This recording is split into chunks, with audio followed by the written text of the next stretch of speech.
والسلام على رسول الله وعلى آله وصحبه وسلم. تقريبا چند ساعتك لما بيش ام قرآن ما بالله كربي رسول القرآن كچندين غلطي تيايا لنسخه بو نسخه كتير غورت ك هندي كان صورتك براويا هندي كان لابريك بريوا يعني غلطي كيتيايا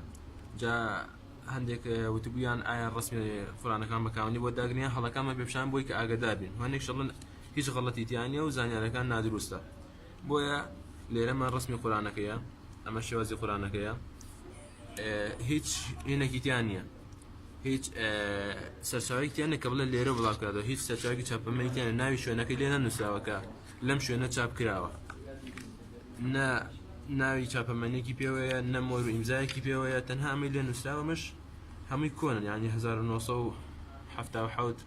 وبها ماشيوا بويا أما دون نسخة ما هنا أما يكيك لنسخة كان وثاني بين شندي فريس بيتايا ما وأمش نسخة كان أما جيك لنسخة كان كما سورة أحزاب الراسخة كل زوج سورة أحزاب سورة سبعية من سورة ياسين هاتوا فريق لياسين دعاء أوا يكسر الصافات يعني سبع فاطري هرتيانية دعاء صافات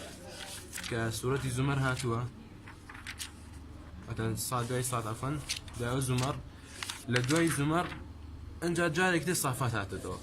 بيجوش جارد ياسين دولا برا لياسين هاتوا